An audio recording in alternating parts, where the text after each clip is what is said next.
Little sounds. Yes. You don't have any intro music, so my mind is like little sounds going off right about now. The sound machine.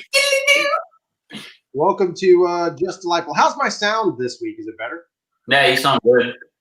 Oh, well, we'll see when I listen to the recording and get mad at myself. Yes. Yes. Although there is a little reverb, and that's maybe I have my volume up too loud. So Could be. Yeah, I'm not getting much here, but whatever. This is a live stream. We just do whatever we want. Yeah, we're figuring it out. Who's that G.I. Joe guy in the back? So it's Cobra Commander and the Baroness. You're talking about like oops. Yeah. It's Cobra Commander and the Baroness. It was a Walmart exclusive. I found it in like a box of crap I owned. So apparently, I had been keeping it for some reason. I have no idea. Is it Gen 1, the light blue Cobra Commander? It's like like when they launched everything back out kind of thing. Okay, I'll just look it up. I'll find it on Walmart.com along with those alien toys. Oh my God, those alien toys are delightful. You don't? Did we talk about that last week? We did. No, I don't think we did. Oh, we didn't actually talk about. That's just worth digging up a tab. Why don't you tell everybody what this show is while I look us up a quick link here? Welcome to Just Delightful. It is the Tuesday talk up with Drew and Mr. Needle, at least for now, until I think of another name. And we're kind of just getting caught up on things that we found interesting during the week. And we're trying to see if there's an audience out there for us to listen to us talk about blibbity blabber and blobbity blibber. Yeah, that's it. That's pretty much it. That's what we do. What would you say you do here? Well, that's pretty much it. I think we've got kind of a nice lineup of a show. I decided not to sit by a campfire for our second episode. First episode, maybe a mistake. Second episode, sitting by a campfire. Moments ago, hot news topic happening here. A reference was made. A flashing news break as a reference was made to these alien toys. I got to get this full screen. You got to see this bad boy. Bloom. So if you guys don't know about these, it's probably kind of tough to see. I'll zoom in on one of them. So these are a line of exclusive alien toys for kids. Now, my children saw them. Look at this little dude right here. Look at this little guy. Look at this guy. Look at him. He's like, I'm just a space marine in my face. Looks like he's in dead space. I got my blue gun. Everything's good. And then it's like, look at this hideous beast for a child. Like, why? What is happening? I like how the guy's head's tucked down in his suit, so he's just like barely peeking out over the top. Yeah. Hey guys, yeah, I can see. I got a real good field of vision here. Yeah. He's like, kids, listen, this is fine for you to swallow. Don't worry about it. It'll be okay. Come on. It's just, I'm doing the guy. I guess I'm accidentally parodying the. Oh wait, look, there's a pose. He's like shooting it. Does it shoot? He got jazz hands. It's jazz. Oh, dear God. Hey everybody! It's the alien from Spaceballs. It is totally the alien. He's just a golden bird, and then the face hugger launches out of the pod like you can shoot it at people. Oh my gosh! And this dude's face still is like, "Dear God, I don't give a fuck." He's got a nice plan. Yeah. Well, so the box is what I find interesting because if you look at the kind of the paint job is what I'll call it on the alien on the box on the other image, that's actually a pretty cool. Like on the far right, it's pretty. Oh yeah, this is great. This is very Dark Horse Comics inspired to me. Oh, this is for 7-year-olds. Thank God. So my 4-year-old won't be scared enough by this. Like that's. Oh, thank heavens! And I'm sure she won't be able to see it in the 2-aisle toy department at Walmart because that's all the toys are relegated to now. And only at Walmart. Like they need you to know that this bad idea is exclusive to Walmart. They have a queen though that's kind of impressive. Like it's fairly beefy looking. You know, it kind of looks to me like an old lady with a walker though. Yeah, she does kind of have like she's been through some kind of spinal problems, and what is that? Osteoporosis is kicking in, and she's just done. I like the try me, push head for action. There's a couple of jokes there. Yeah. Anyway, that's the reference. I guess this is pre-Disney, this licensing from Leonard. How dare they not have the newborn from Alien Resurrection? How dare they? That's let's talk about diversity. That thing, whatever that thing is, it needs its day in the sunshine again. Do. Can you shake your booty shake? Where's the tail, Jake? Oh, the tail's a separate clip-on item. No, that's awful. You have to assemble this character on your own. Maybe it's one of the ones where you squeeze the legs and a little bit of razzmatazz happens. A little bit of razzmatazz. Well, that's one way to kick off a show is to talk about alien toys. We'll make a little note about that. We'll have to clip that bad boy out and do something with it like this view better. Yeah, all right. So that was a sidebar that was unintentional, misintentional, unintended. Not a lot of obviously with everything that's happened politically in the world, there's not a lot of it's not a lot happening in terms of I guess there's a couple of things we could go over that are big. I'd like to throw one out there real quick that came at the most weird time. I assume people are thinking about these things, but Deadpool 3 was announced. Yes, I will actually watch Deadpool 1 last night-ish. I took a nap before I went back to work or whatever I did last night, and the first one was just on in the background, and it's fun. It's a fun movie. The second one, to me, the second one feels like Austin Powers 2. It just feels like it amps everything up to that over the top level. And so I have a feeling it'll be interesting to see if 3 can stay more grounded under technically a Disney brand, or if it'll just be crazy because it's supposed to be rated R. Well, I'm kind of hoping that they take Deadpool and they allow it to be part of the Fox Studios or whatever they're calling it, that legacy sort of idea, that they're going to allow it to be part of that platform. Because I think it would be pretty fantastic to, years ago, Disney owned Miramax, right? Is that correct? Yeah, they own and Touchstone. So they had a lot of adult line movies. They had a lot of stuff. Obviously, they had Harvey Weinstein's brand, but they held all that kind of property. So I don't think it's a big deal. I just don't know why people think it'll be on Disney Plus. It won't be on Disney Plus. It will never be on Disney Plus. I don't think they even do PG-13, or if they do, it's very selective. Like Star Wars might make it, but I don't think Deadpool. I didn't watch the PG-13 version of Deadpool, but I can't imagine it's safe for children to come across. Yeah, that's funny. I saw it the other day, and I was like, I almost watched it, but then I was like, nah, I don't really care. I mean, that's how I am. It's just so anyway. Deadpool 3. The funny part about that news to me is that with everything going on with COVID and all that stuff, the release date is just banana hammocks. It's crazy. It's just a pile of nuts. It's quite literally 2023, I believe, is when they're it's production. I'm sorry, not even release date. That's just production. Oh, wow. Why would you even take the time to go the links to put that out there if it's just going to be 2023 and be done with it? That's crazy. I don't make the rules, man. I'm just here with Mr. Needle to report them. So the 2 distribution companies that currently exist within Disney acquisition of 20th Century Fox are Searchlight Pictures, which has been rebranded to, and 20th Century Studios. Oh. So, but I think Searchlight, I looked at their release schedule, and they don't really have much coming up after. I think the Wes Anderson movie comes out underneath Searchlight Pictures.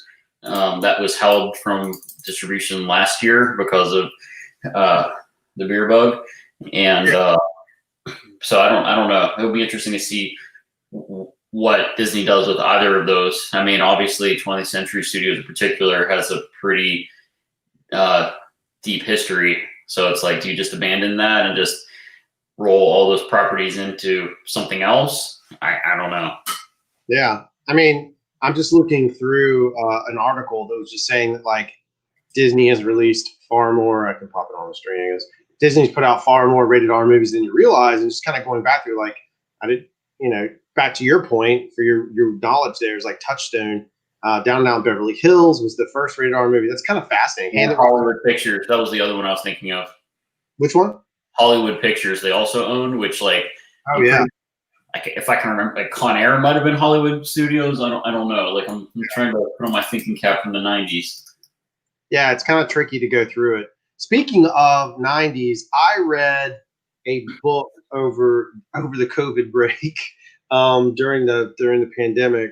I read and listened to a book that was, and you and I talked about it at length, and it was really fascinating. In fact, it was part of what inspired this channel once we started doing essays as planned. But one of the things that was really fascinating was going through the year 1999 and discussing, it was the entire focus of the book is that's basically the greatest year of movies ever. And it talks about the impact. And there's some big hitters inside of that at some point I'd love to have a discussion on as well. Cause like, I think you could look at each year, which would be a fun thing for us to kind of maybe jam on. But I think looking at each year, it's pretty insane. The other night I had some whiskey with Melissa Etheridge, fan of the show, #1 subscriber, and Dr. Beard Fosse. And so we were having a whiskey, and we were talking about the year 1997 because of a movie called Grosse Pointe Blank. That led us down a path of like, there was an actual good amount of movies that came out in that window that was pretty fascinating, that we didn't realize how many movies were released. You just kind of forget the release times of a lot of these films when you go through it. So it's kind of a fascinating endeavor. Didn't mean to sidebar. And it's cool to, if we start in that kind of realm, which was very influential to us, which is kind of like that, really anything from like early 90s to mid 00s, when we were more in that zone of exploring the world through movies in a lot of ways. And then kind of branch back. Maybe we'll do a year like 89 or something, or, and then go ahead a little bit. And just in that way, we'll stagger it, and we can see the disparity between the number of films that were good, almost released in the 80s too, versus what we get now, which is all Netflix garbage. No, it's true. It's very true. It's a fascinating concept.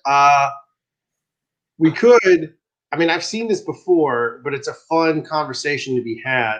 Would you like to attack a little bit of that now? Would you like to I've got Rolling Stone's top 100 movies right here from the 90s. Oh, really?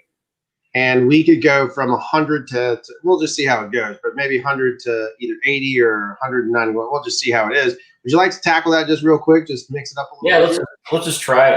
Let's see if we can coherently speak for 10 movies. All right. Well, here it is the first one being Romeo and Juliet, which, of course, wildly popular movie, extremely popular. Claire Danes didn't put her on the map because, I guess she's got her other show. Let's turn this little distractor off. She's got her other, whatever that show, Homeland or whatever it is. But it's also Baz Luhrmann, if I'm not mistaken, is the director. Yeah, and that's one of his movies where, for me, it was influential because I got introduced to the idea of production design and all the aspects that go in. I didn't like the movie per se, but all the elements that go into production, he amplifies those. It's kind of the same guy that did Moulin Rouge. Yeah, and acting. Look at John Leguizamo in that movie. He was just so over the top, and this cowboy in the William Shakespeare world, and just even like the quick cuts whenever he cut away to the guns that represented each household. Like, there's a lot of really cool stuff in that. I don't know if I put it in my top 100. I can understand why Rolling Stone would, because the soundtrack was huge. That's a good point. Yeah. So I sometimes I look at that and I see it on my playlist, and I never hit play because I don't know if I like the movie that much, or maybe just because it's so sad. But I don't know. It's definitely an interesting movie for sure. Yeah, and I think visually. All right, so if we hit 94 with Clerks, I am not the world's biggest Kevin Smith fan, and I'm not, again, Just Delightful's never here to attack. We don't attack the man, woman, they, whatever you might identify as. We're not here to attack the individual. We're here to attack their properties. And so I enjoy Clerks and I enjoy Mallrats, and that's it. I'm not a big Kevin Smith fan. I love him for being a Star Wars guy, but not a big fan. What is your take on Clerks? And when did you see Clerks? Because I saw Clerks. I probably saw Clerks in 1999 or 2000, whenever I went to my freshman year of college. Mm-hmm. So for me, that was a huge year, because not only was there the movies that came out in 99, but I also got caught up on movies that maybe I wouldn't have thought to rent, or I was so busy in high school that I didn't have time to see these other movies, like Trainspotting, Clerks, Swingers, like so many other Danny Boyle movies. So yeah, 99 in so many different ways was so important for me. But yeah, it's a whole separate show. I think we might have to do a whole series on that. Yeah. But Kevin Smith and Clerks, it kept my attention, I guess. And at the time it was kind of a unique thing. And he did hit a point of nerddom that people haven't really done till then, and it kind of just creeped into the zeitgeist of that era. And so I think it is an important movie, even if it's not that good. It's kind of like Romeo and Juliet. The editing in there is people give David Fincher a lot of grief for having MTV style editing, and he doesn't. If you watch his movies, Seven is not edited like a MTV music video, but Romeo and Juliet is. For sure.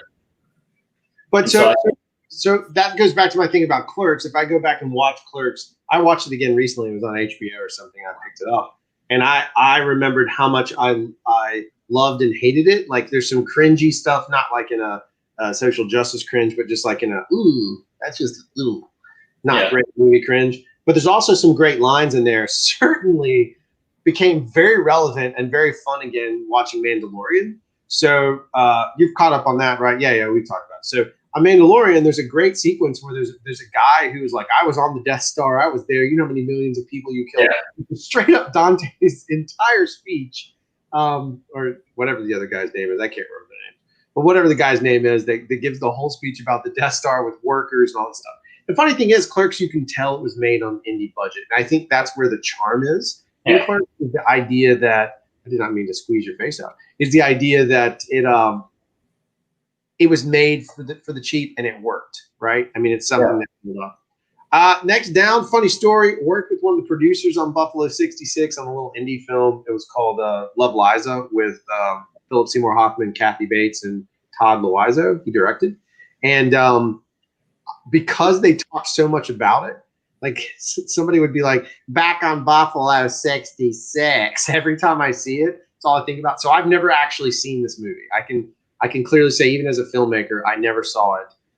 So I have no idea if I have an opinion on it. Yeah, I've actually never seen it either, but I have taken a photo of Christina Ricci from it and used it for a Friends album cover. Okay, well, there we go. Gattaca, which is also another movie, not from the 90s. But I kind of feel like that's, so far, there's 3 movies in this list, and all 3 are from kind of auteurs. Yeah. This is more of like a goth, disgusting, Vincent Gallo kind of just dark fantasy world within a still realistic realm. And then the other 2 have their own vibe too, which is obvious. So it's kind of interesting to start off like this. And then, The Ice Storm. Now, I do. I never watched it because, again, I was a young guy and this was not something, it was not something I was super, super drawn to. Do you know what I mean? Yeah, I watched it maybe a decade ago, and I honestly don't remember a ton about it.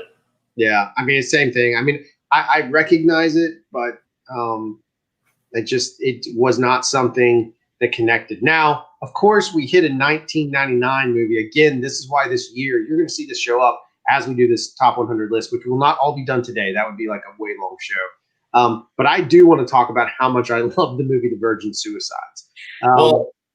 Yeah. Before you say that, one other point. So far, we're 5 movies in, and each one has an auteur director. So we got Ang Lee, now we have Sofia Coppola, Yeah. like, and all of these are very, like they're all directors that really came up in the 90s. So remember we had that other discussion about that's a separate show. Yeah, we have like where are these directors now that have that stylistic approach? Like they're gone. Right. It's 100% right. So Virgin Suicides is one. Now, I'm not a big fan of Sofia Coppola's. Lost in Translation's okay, but this movie for me, for whatever reason, she as a director, I give her credit for it. She just locked me into a very depressingly heavy, sad story. And I think the other side of it was I'm not a big fan of the band Air, but the fact that they supplied the soundtrack is, or at least that's what I remember. It's been a while, but I absolutely adored it. But there's something about the way the film looks, the way the film flows. There really is just this. Every bit of me fell in love with that movie, and I haven't seen it in a few years, but powerful film for me. Really shifted my or influenced my filmmaking. Yeah, I actually, unfortunately, I can't say that I remember it. I've definitely seen it. I have it. I think it's worth a rewatch. Maybe we should make a note. I'll just put a little Sharpie mark next to. Yeah. I mean, there's 3 of these so far that we haven't watched, so I'd call this a fail so far from that perspective. But at least, I mean, it's funny how we know about these directors, though. We know what they've gone on to do, springboard off of these early films. Oh, of course, and I do think the higher or whatever, the lower the number, the more recognizable it will be for us. I have a feeling that Rolling Stone stacked this with a lot of those. Orlando, I've never even heard of this movie. I mean, I know who Virginia Woolf is. I've never even heard of the movie. Oh, it's Tilda Swinton. Huh, interesting. Interesting. Yeah, I have no opinion on this. That's fascinating to be like, here's a top 10, top 100 list. I can't say. I mean, I guess that's the fairness of it. Like, you're going to do the entire 90s. There's a lot of movies that came out, a lot of indie films in the 90s. That was a big year for that stuff. So, or a big decade for that stuff. So, and I don't think indie movies got, as much of the limelight though until after Pulp Fiction. Like, people didn't even think indie films existed until then, like on a mass appeal type level.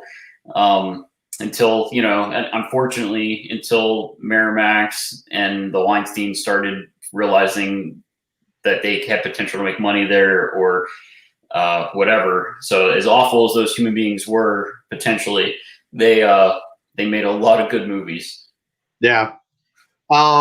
So Singles, 1992, big movie for me. I was a freshman in high school, so this was like super important, part of our generation. I will always have a place of love for the movie, but it does not hold up one bit. And frankly, it is a little cringy in spots. I like Cameron Crowe's movies for the most part. I think All Those Famous is my favorite of his. But what I love about it is that it's a fascinating sort of Hollywooded, corporatized version of the grunge movement, except done by someone who I think actually understood it. Like Cameron Crowe, I think, has like a good sensibility for music and style, and the styles of music. So I think he got it. But like, it almost, when I rewatched it recently, and rewatching it almost feels like it was made by the record labels themselves, just the way it's kind of stacked up. Well, yeah, totally. I mean, this list too. Like, I think of this list is very. I mean, it makes sense in Rolling Stone. Like, I don't know if there was a preface to say that there was some music combination with this top 100 list from the 90s, but like, so far all of these have a packed soundtrack. Except for Orlando, we have no idea. No, not at all. Yeah. But it looks, I just read a sentence that said, Swinton's Orlando doesn't pass as a man in the film's first half so much as transcend gender from beginning to end. So maybe that's worth watching, because if they were able to make a statement about sort of gender politics and that sort of world, and understanding it, if they had an understanding of this in 92, good on them for having the foresight for what would eventually become a hot topic. So this is kind of weird. Billy Madison It was a hot topic back then too, to a certain degree. If you think about like The Crying Game, which was like a huge movie back in '90. But was Crying Game more for a gimmick as opposed to a statement of sort of equality in relationships? Yeah, I don't remember, man. Yeah, it's been a while. Yeah. Next one down is Billy Madison. Of course, you get Adam Sandler doing his thing. I'm not a bit, again, I don't want to sound like a super snob or just a sci-fi nerd, but I'm not a huge Adam Sandler fan. There's been moments that have made me laugh, but this one was not. I know people that can quote this movie from getting in, but I'm not one of those people. I feel like as an adult, okay, Drew, that you get the opportunity to covet one Adam Sandler movie and only one. And that's it's Big Daddy. I like Big Daddy. That's my Adam Sandler movie. And mine's Happy Gilmore. So there we go. Because it has Richard Kiel, who played Jaws in it. Yes, it does. Mr. Gilmore accomplished that feat no more than 1 hour ago. Look at you going.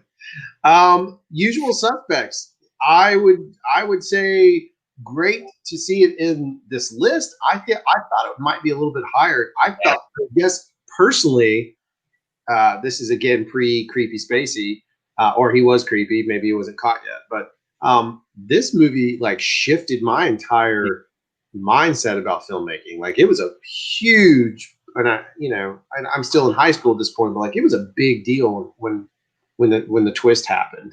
So yeah, I would, without seeing the rest of the list at this point, I would put that in the top 25 for sure. Like that seems way too low. Yeah, it really does, and I don't know.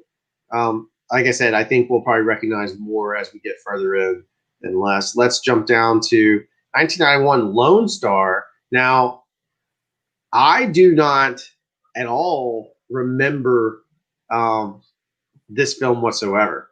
Nope. It's got a young Chris Cooper in it, which sounds fascinating. Oh, wow. Yeah. Huh. I'm going to find that. I'm going to watch it. I'm making a little list below here so that we can at least circle back on it. It looks like it might be a good Western. 2 words. 96. Yeah, it is. All right, back down to number 90, which is I feel like one of the funniest films ever made, which is Dumb and Dumber. And the reason I think it's so funny is because I just was not prepared for how much I enjoyed the performances out of Jeff Daniels and Jim Carrey. Both of them fantastic. And that's when the Farrelly brothers were not political. They were just dudes making really, really, really funny movies, in my opinion. Yeah, it's not one that like stuck with me that like I love. I don't know why. Maybe I haven't seen it since I saw it in the theater. Also, for whatever reason, I have no idea why. Yeah, like I've seen moments of it on TV, just in passing, but I've never sat down and watched the whole thing again. And I definitely didn't see either of the 2 sequels / prequels. Yeah. All right, so we'll call it. Whoa, my screen went blank. We'll call it right there for the moment. So we'll call it at 90. I'll make a little note that we did 100 through 90, and we'll just add it back in next week. It's just kind of fun to go down the list and have a conversation about it, see what we got, what we have. One of the things that we were talking about. I'll get all this junk off the screen here. There we go. One of the things that we were talking about was that. Because it was a 90s film. When did Silence of the Lambs come out? I think it was 91. Yeah, so 1991, and then the trailer for Clarice comes out, which is a CBS show. Do we know that? Yeah, it's a CBS, not a CBS All Access. It's straight CBS, so it's a network show. So then it pops up. I didn't really, frankly, know that they were making it, but it does take place in 1991 or 1992, I guess, because it takes place a year after the events of Silence of the Lambs. So it's almost a direct sequel to Silence of the Lambs. Yeah, and for a lot of nerdom, it starts out on a bad foot because Alex Kurtzman and Hidden or Secret Hideout is involved with it, who a lot of people don't like. I actually don't have a ton of. Didn't watch Discovery. I did watch Picard, and I thought it was not so good. So I'm like, I'll give it a shot. I did appreciate in the trailer, just kind of a geek thing, is that they used the same font as the title sequence in Silence of the Lambs. Like, it just that's a nice level of attention to detail. Ultimately, a very empty level of attention to detail if the show sucks. But Yeah, it's kind of a thing that they did choose to do that for marketing material. No, it's very true. I want to put our names up here. Hey, hello. Yeah, I watched the trailer. You sent it to me. I watched it. I watched it on my phone first, which is never a great thing to do. And I had a really tough time figuring out what the hell I was watching. Like, I didn't know what era it was in. And then you and I had to have a whole separate. Frankly, we should just basically be recording all the time because we have to go back and have these conversations to be recorded. But like, we legitimately talk about this stuff. And so we are having those dialogues, again, sharing it with whatever world this is. And so I didn't understand it was in the 90s. And then we weren't even sure. And I just went to IMDb to confirm that. We weren't even really sure that, it says it right down in here. We weren't even sure that it was a sequel or not. And then on the IMDb official page, it's saying, it takes place after the events of 1991 or whatever in the actual show. Kurtzman's involved. That's a little bit of flag. I think the thing that you brought up that was comical to me was they kept using this hashtag. They kept using this tagline, which was "The silence is over." And I guess maybe it's been a while since I've seen Silence of the Lambs. The Silence of the Lambs. So I don't really. What's the reference? Am I just being dense? Let's just take a look at Mel Gibson's face behind here when we do this. You see that? Am I being that guy? Am I being a little secret Mel Gibson? I mean, what was the deal? Is that she worked on after her father died. They sent her to a ranch, and the rancher, who was a very kind man to her, he's still part of his lifestyle as a rancher was that killing these sheep for his farm or for the ranch, and so I guess they would make this terrible sound whenever they were being killed for whatever, for their wool or for whatever purpose they would be slaughtered for. And I guess that hearing that sound put her at an unease, and it eventually made her run away.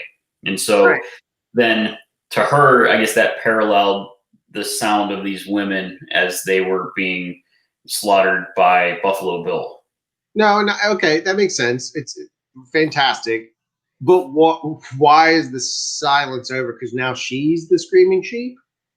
I don't know. I guess how I would interpret it. Maybe it's another person. Maybe another hero. Maybe it's like, I hope it's not Creature of the Week. That's terrible. If it's like Murder of the Week, I mean, it could be Murder of the Week, but it needs to be like the same villain the entire time to me.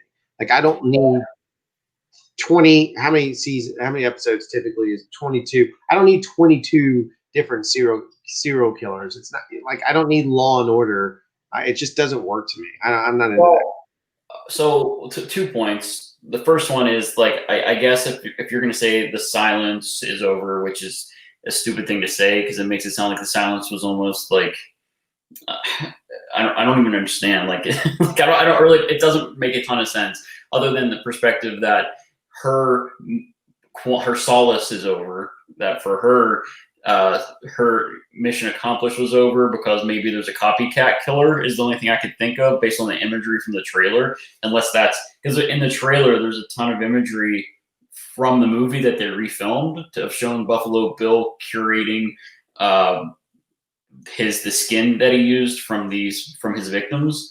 But it was obviously not from the movie. Like that, the footage did not look like it was from the movies, or as far as I can tell. So I guess they're saying that they need her again to solve something. It seems, I don't know, she got pretty lucky in Silence of the Lambs based on getting help from Hannibal, getting help from Jack Crawford propping her up. Yeah.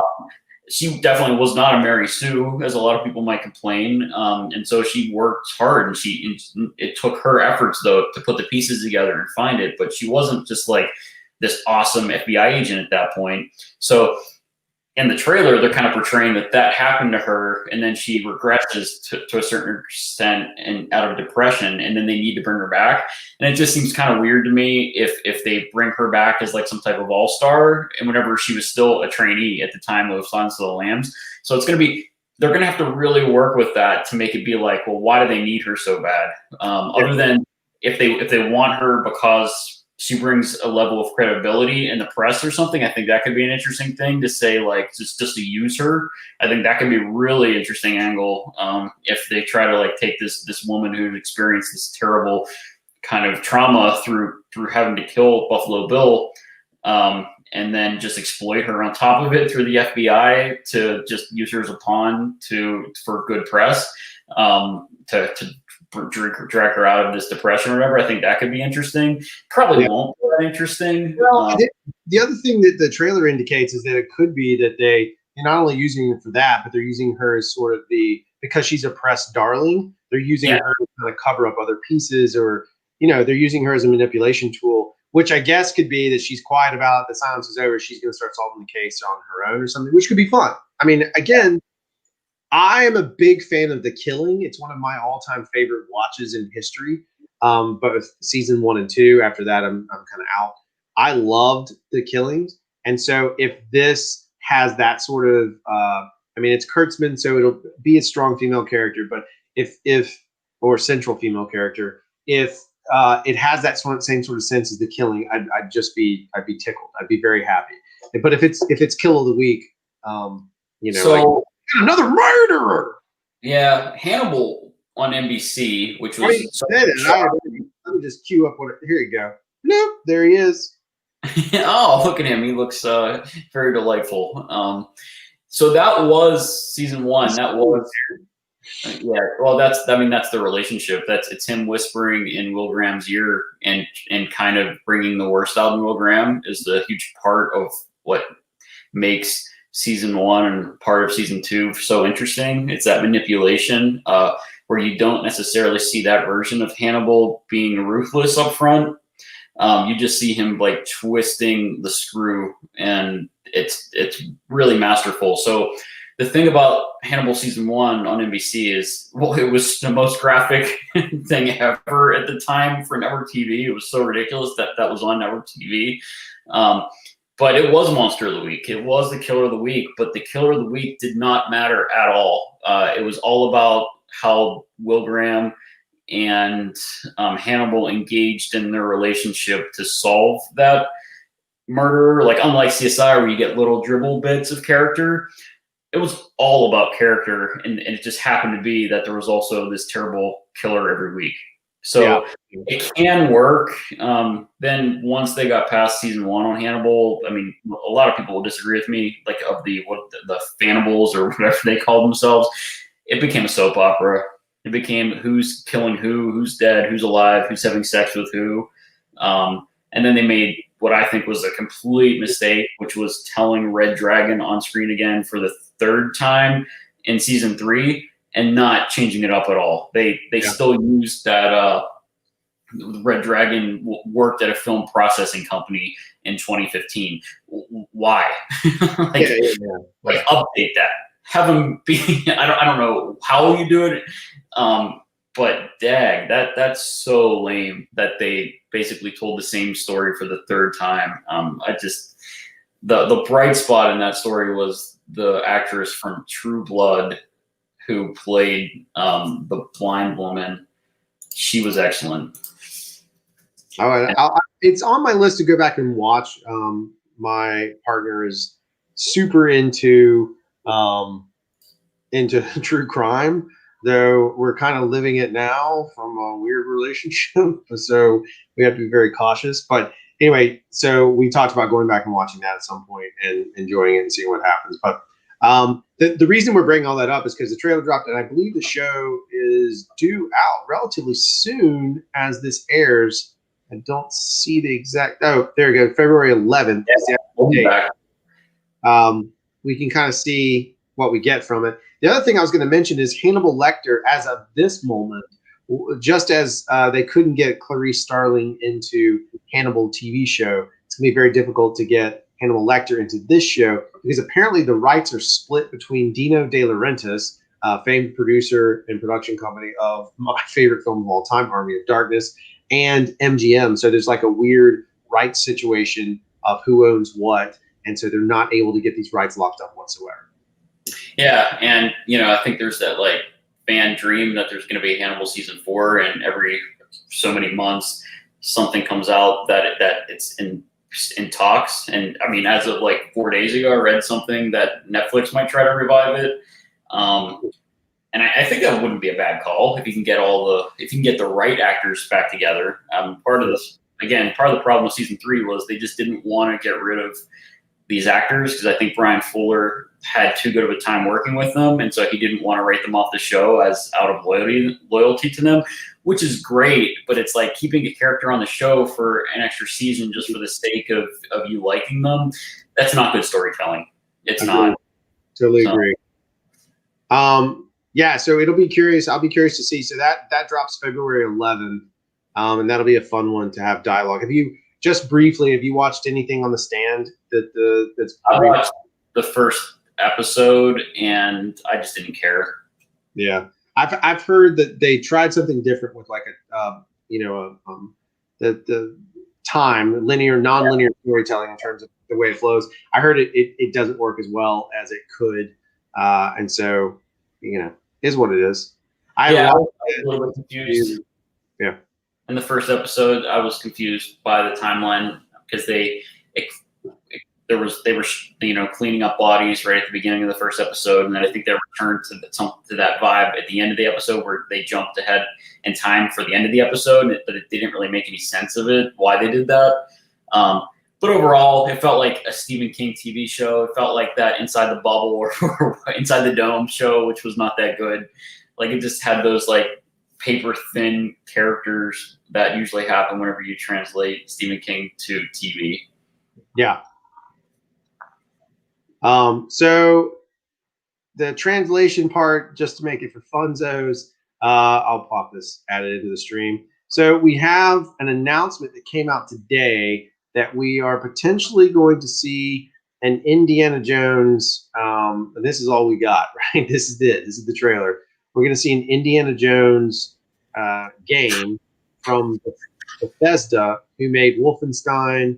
They made Doom. They made Fallout 4, but I guess they also made Fallout 76. My favorite part is, I'm going to pause it, is seeing that little Lucasfilm bit right there.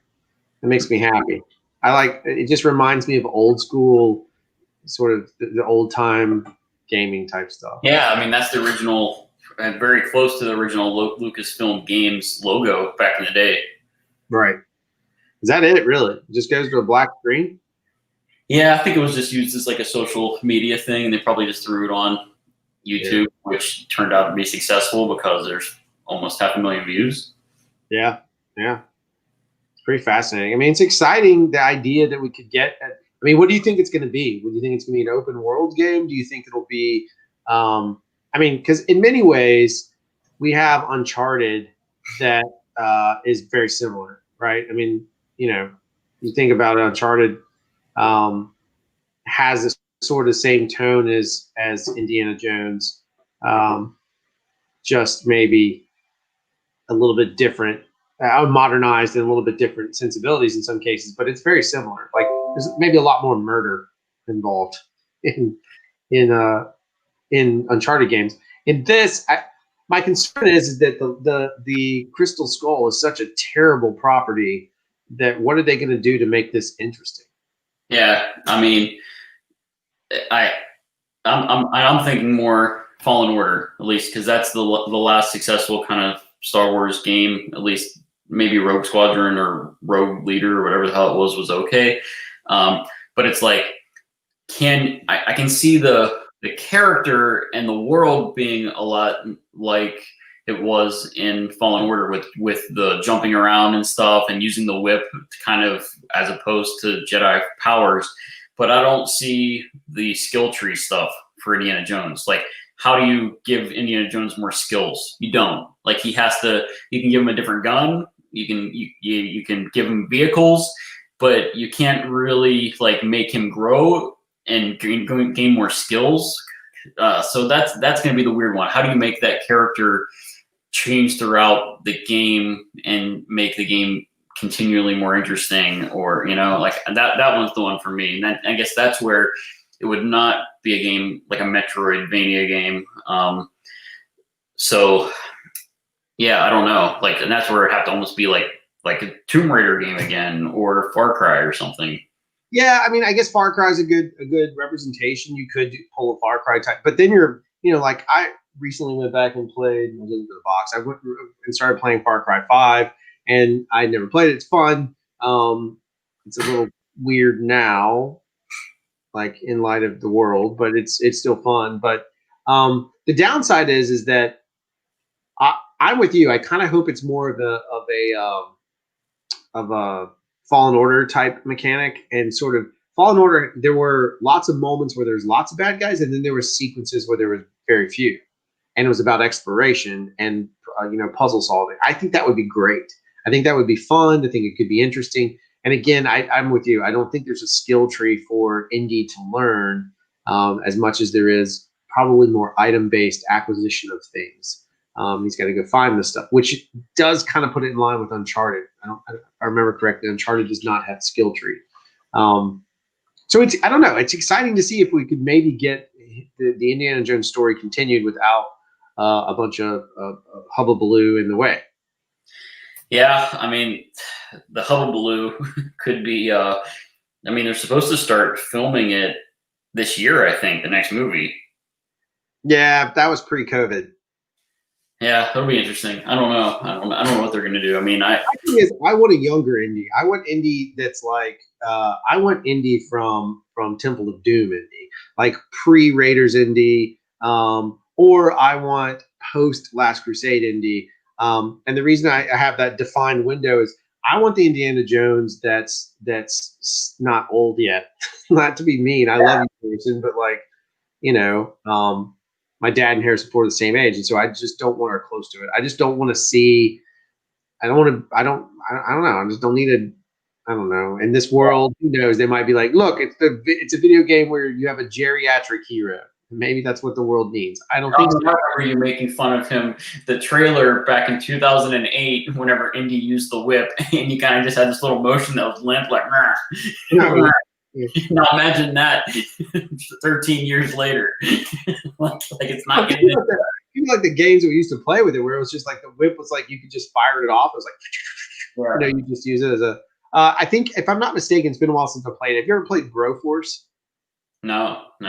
Broforce is a fantastically fun PlayStation game, and in that game, there's all these different characters. They've never got the licensing for all. I think they did some, but not legit. So you got Bro Deanna Jones or whatever. They all have bro names. Like, so you literally would be playing, and you could play as Indiana Jones, and then you would save somebody, and that person you saved would be Rambo, and so now you're playing as Rambo. And it was like this, and you're shooting aliens and bad guys. It's a super fun, stupid side scroll. It looks like Contra. Super fun game. But in that one, like Indiana Jones's gun, it's really great. It's nice little nuances to the movies. If there's a bunch of dudes lined up, he has the gun that will shoot through all of them, like a la the tank scene in Last Crusade. Yeah, I did look that game up before because I was hoping there'd be a physical version for the Switch, because I'm all about the physical games. At least I don't care too much about physical movies, because I can buy the Blu-rays or whatever and rip them and add them to my collection, and then whatever I'll back it up, and so I will have that. So I probably advocate for other people to do physical movies and stuff to back up the best versions of movies, so that you don't have to deal with all digital downloading and whatever the rights are. But me, I make sure I take care of myself and catalog everything. So I prefer digital, but based off of the physical versions that I have. So I don't know. Trying to is because this could be a natural segue back into movies and to 8K. But I'm trying to think if there's. I guess we can talk about Lucasfilm games a little bit more. They did put up like a sizzle reel and for Lucasfilm games, and it's really just a highlight of the games that have come out post Disney acquisition. Oh, right. And it's not really that exciting. The only thing on there that I found interesting was they did put a couple of like classic games in this reel, and one of them was Jedi Knight Jedi Academy at the very end. And it was like, oh, why did they choose to put that one in there? It's like, yes, they did release those games again, and my guess would be because that game has online multiplayer still. Yeah. And so, which now that I have Switch Online, I might actually go and try it. But I was just kind of weird that all of them, because they re-released the first Jedi Outcast game, and then they re-released Pod Racer. They released a lot of these games on PS4 and or Switch. Just weird that they chose that one. Yeah, it is kind of fascinating that they would tie that one in. Here I see the Last Jedi stuff, and it's like, I just, what is that? I kind of like pretend like it never happened. It didn't. Yeah, it's probably better that way.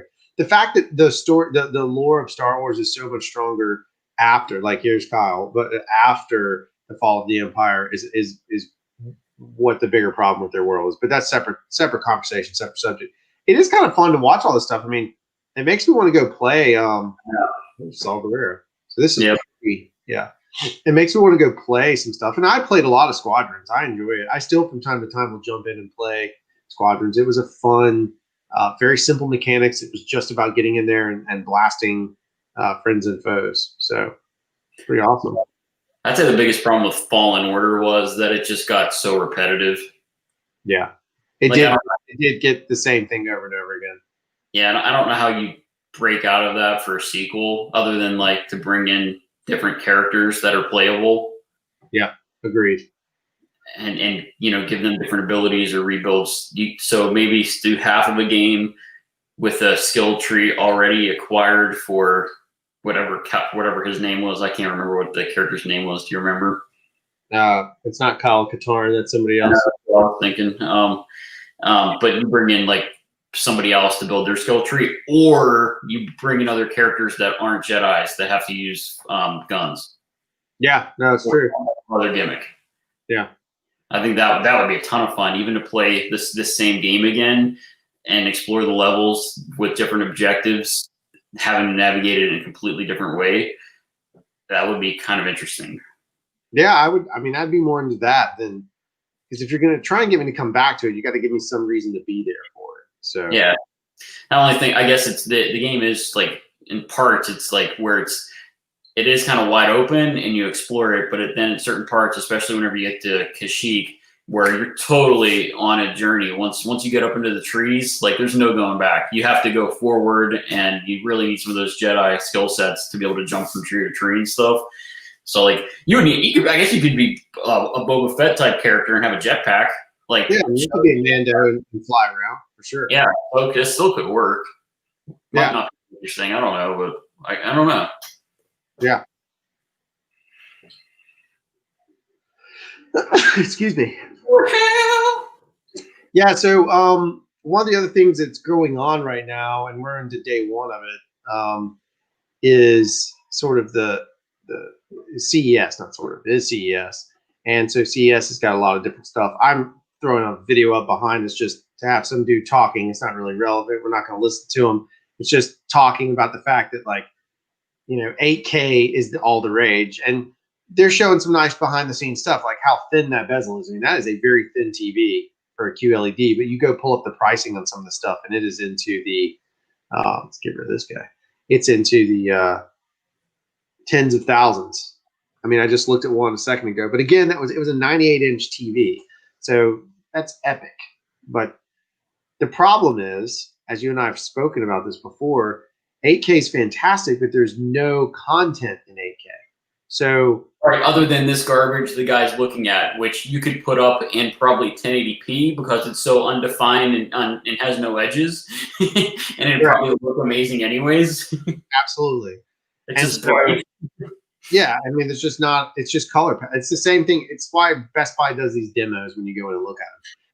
Anyway, long story short of it is there's no content in 8K, and I doubt there's going to be movies in 8K for the simple reason that for the longest time, films actually getting mastered in 4K is just now happening. Now, I know what some people probably are saying is like, no, oh, I have the 4K Ultra HD. Well, that's true, but they didn't shoot on it. And then the VFX pipeline was not done that way. It was a post-res thing. So most movies for a number of years, because of camera technology and other limitations, mostly VFX pipeline, which I'll get to, they're all shot at 2K. And so then they would go through, and with the 2K, they would come back around and they'd scale everything up. The reason they shot everything in 2K is because it was so freaking expensive to finish the VFX. And all these big VFX movies are ridiculous. So now they've shifted it so that they can, the pipeline's opened up a little bit. They can get more into 4K. The problem is for us to get to 8K content, I still believe we're probably 3 years away from that, because the pipeline to get us there is just brutal. It's absolutely brutal. I can render 12K right now inside of my edit suite. But why? I mean, nobody can view it. No, why? And then, I mean, who can see the benefit? Like, I have a 55-inch TV. I sit 6 feet away from it. I barely can see the difference in clarity between 1080p and 4K, and most of the time it's a color thing that that the UHD HDR creates that difference. So now I can download, if I wanted to, I can find 1080p movies that have HDR attached to them, and they look good. So right. Then you're just dealing with like the extra sharpness, and it's like, I don't know if that's worth it. It's ridiculous. It's the next thing to sell and forcing you to buy stuff. I'll be an advocate for filming in 8K if they want to have the source material start to be future-proofed as they create new content, sure. But here we are. We just in 2004, 2005 was when HD TV started to become really relevant in homes. Yep. And really, that was the early version of it. I'd say 2007 to 2009 was whenever it started to really happen.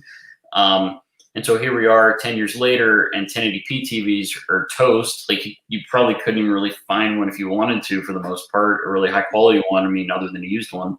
And so we're going to replace that already for something that doesn't even have content out, which we already have, which is 4K.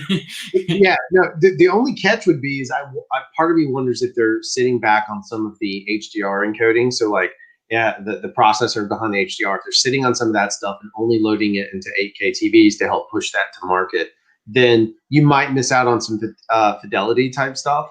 It's not resolution based; it's actual from the HDR side of things, the way that whole process works. So I think there's I would say right now it's too early, and I think it's a hype gimmick, right? But that's the same thing I said about HDR for a long time, and then they accelerated HDR because we were, our company did HDR way early in the process, where it was really difficult to do. And now HDR is a mainstay of almost every single television that comes out. And there's tons of HDR, not tons, there's a lot more HDR content on the streaming services than was before. However, do people care about it? Do only cinephiles care about it? That's the question I have, which goes back to your 8K point altogether. Yeah, and that's actually something that kind of scares me, though, is that whenever I put a 4K UHD movie on right now, it switches over into HDR mode, whether that be like, HDR10 or Dolby Vision. Well, what happens? You buy these 4K Blu-ray HDR Blu-rays UHD, and like in 10 years, if they make these 8K TVs, and then of course they force out the 4K TV. So right now, 1080p content looks pretty good on a 4K TV. Is it still going to look that good when upscaled that much to an 8K TV? I mean, that's a tiny image at original pixel aspect ratio on a 1080p on an 8K TV. Scale it up. Is it going to look that good? I mean, I have full Blu-rays now that do have noise in their black levels whenever they're upscaled to 4K. Like Blade Runner, I will see noise in the black levels or banding, which I did not see on a 1080p TV. So that obviously you're losing something in translation in the upscale just to 4K. So is it going to be even worse to 8K? And it just doesn't make sense whenever then I could just put it on a 55-inch 1080p TV and it looks amazing still. Yeah. So like the only benefit is if you're getting over like 120 inches or something and it's going to be your whole wall. Yeah, I think the larger the television, the more we'll see that benefit. And again, here's the thing.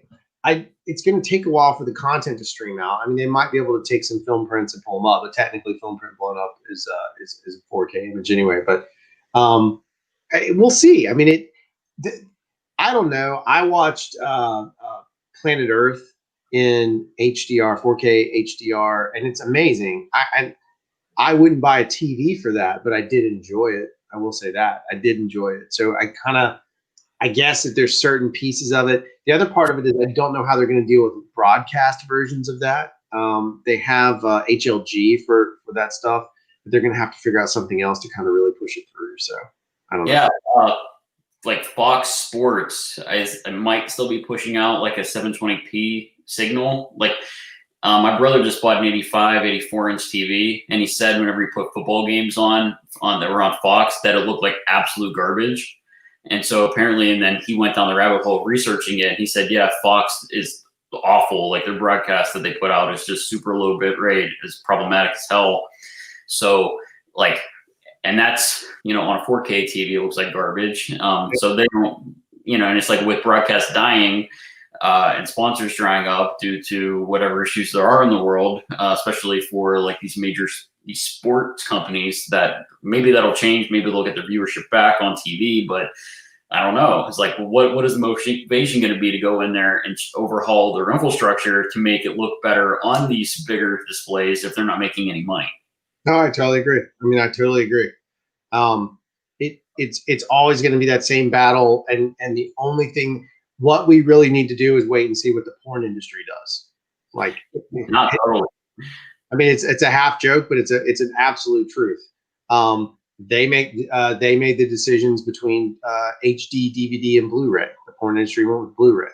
VHS and Beta, the porn industry again. DVDs in general, porn versus DivX, porn industry. I mean, they literally have shaped that decision-making matrix. It's a little bit different now, but it's still like for whatever reason, it has a lot of bearing on what decisions is made. So we'll have to see what happens.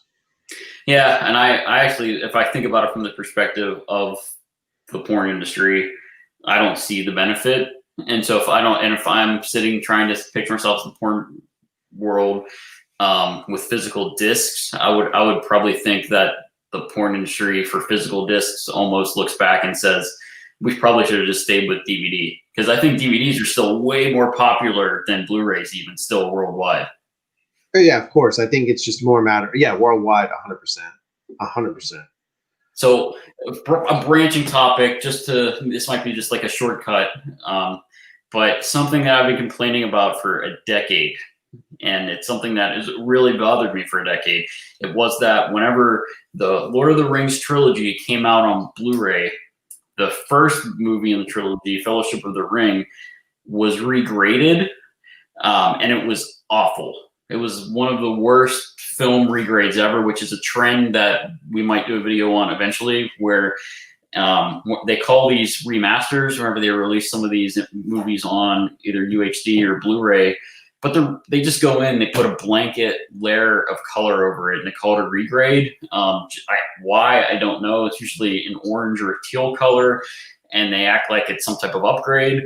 Well, Peter Jackson didn't do that for that reason. He didn't just put this green layer across the entire movie for the sake of just selling it on Blu-ray. He legitimately thought he was trying to match it up with the tones of how they graded the Two Towers and Return of the King, which happened to be different processes, because of the first film was just the post-production was handled differently than the second two movies, even though they were each a year apart. And so they went back and they fixed it. now, which is amazing. I am so thankful that they got rid of that layer of green. I generally find whenever they add that layer of color that it just takes away from the contrast. It makes people and characters just look sick. Like, imagine putting a green filter in front of your face. You're going to look like you're ill. And so, yeah, so you see how Gandalf looked very nice on the right there. But there's that. I probably have like a comment on this on Green Cast video. It's probably me saying this disgusts me. So you'll see the sky's not blue, the sky's green. It's stuff like that. For me, most people probably wouldn't even notice it. I noticed it. Yeah, this is pretty. This is worse than I thought it was.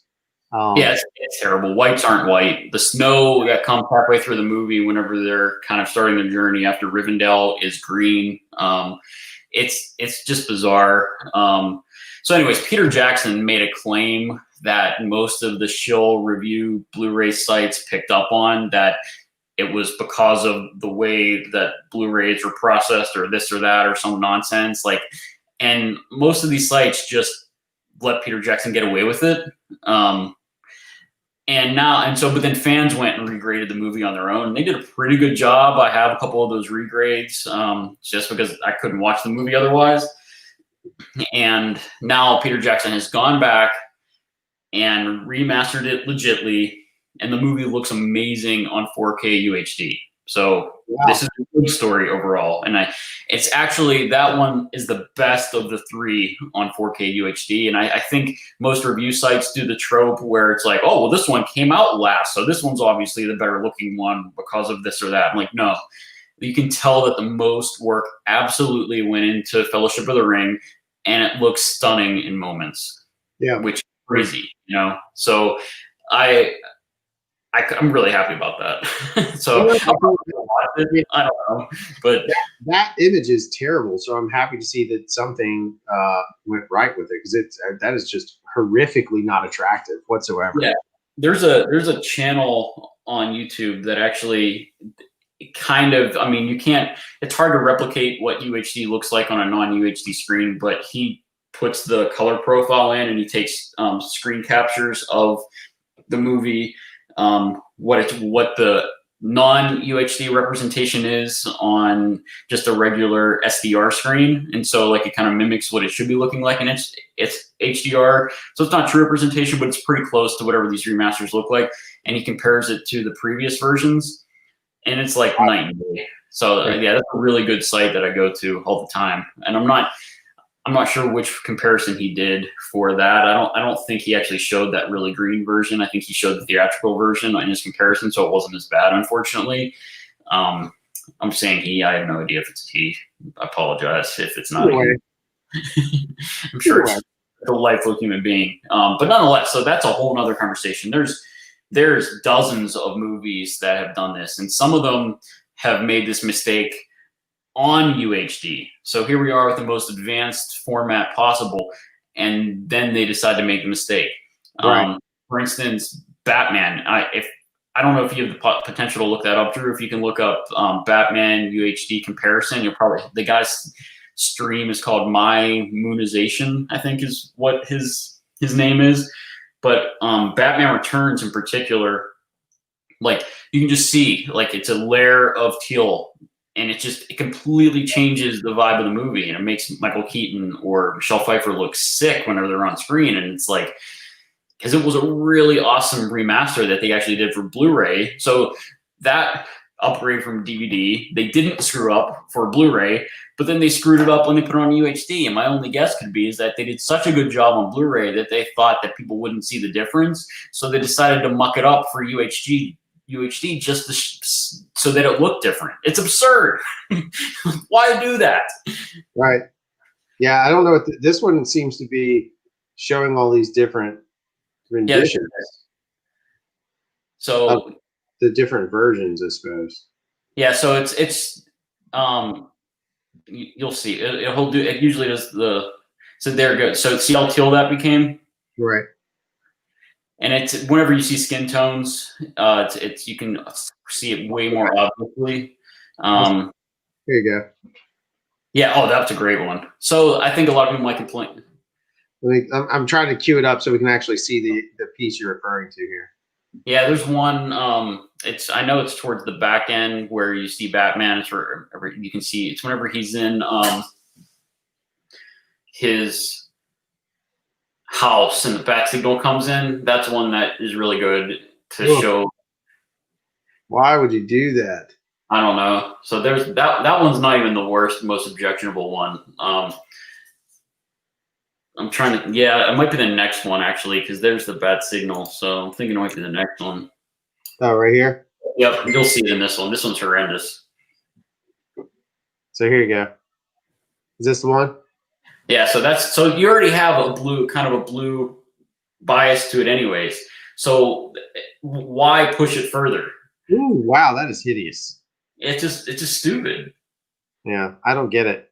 I don't get that color correction level. That's pretty bizarre. James Cameron did it with Terminator, where Terminator had a director of photography that did a very stylistic approach to those shots that were done at night to make it feel like they were almost lit by like street lights. So they had like this very blue push to them. And so you already have something that's blue, and then you go back and put that teal on top of it. It's like double down. It's just stupid. He did the same thing with The Abyss, and granted, The Abyss is not on a Blu-ray yet, but it has been released. The theatrical edition has shown up on like Showtime and Amazon Prime from time to time, and it's just like it just blows me away because to me it just kills the movie. And a lot of people don't see it. A lot of people will think I'm just like full of nonsense, but as somebody who works with video all the time and does color correction, if I have the opportunity to make somebody look like they're healthy or make them look like they're ill, I'm gonna make them look healthy. Right, especially if that's what the story requires. Yeah, absolutely. So I think it's just something interesting that I maybe can do like more of a produced piece on it and show more examples. But the fact that they did decide to correct this for Fellowship of the Ring is huge, even though they never admitted to the fact that what they did was wrong for a decade, which is weird. So, right. Well, there we go. That's interesting. Maybe this will get carved out so we can just put little plugs on it. But that's a fascinating one to me because I didn't realize that was all happening. And certainly fans of those films. And, maybe when the 8K versions come out, it'll fix it all. I don't know. Yeah. So they screw it up for 4K or fix it for 4K. And then they just do the opposite for the next is just to make it different. So that's totally it. For archiving your physical discs if you're into that. Well, I would like to archive my digital versions, but nonetheless. And sometimes I go back and regrade movies myself. And I literally don't release them to anybody. Some people will regrade and put them online. Like I've regraded Mrs. Doubtfire. Why? I don't know. I don't watch that movie ever. I've regraded Home Alone because actually I do. I watch that once a year, but I don't want to look at it because its remastered version was, I think, it was dark. Like it's a fun movie. Both of those, Mrs. Doubtfire and Home Alone, are fun movies. Like make them bright. Like you look at the poster, it's this bright image, and then you look at the film, and it's just drab. It's just very bizarre to me. So, anyways, I'm done. All right. Well, you can follow us on Instagram at delightful_just. That's also our Twitter handle. That's correct, right? We have it right this week. Yes. And if you look for us on Facebook, I think if you type in at @delightfuljust, you'll probably get your way to it. Obviously, we'd love it if you subscribe to this channel as we continue to put out content. This is just the Tuesday Talks time. We're hoping to make it a little more interactive show, and we're not stupid. We know we don't have anybody here. It's not like either one of us are depressed that there's been zero the whole time. We'll talk about this crap offline anyway, so we might as well just record it and share it with people who care. So anyway, thanks for watching. Stay delightful. You got anything to add there, Mr. Needle? I don't know. I'm having fun. Like if you guys think we're just complete buffoons and idiots, just light us up in the chat and maybe we'll go away, or maybe we won't. Maybe that'll fuel us to change or whatever. But I think we have an interesting perspective, being two delightful gentlemen that will sit and shake their heads like hibbity. I don't even know what that means. But yeah, like I don't know. Both of us are in the film industry to certain degrees in our own capacities for different industries within that. So I think we do have a unique insight into that. So I don't know. Dippity-doo. Well, time for the old awkward stare off.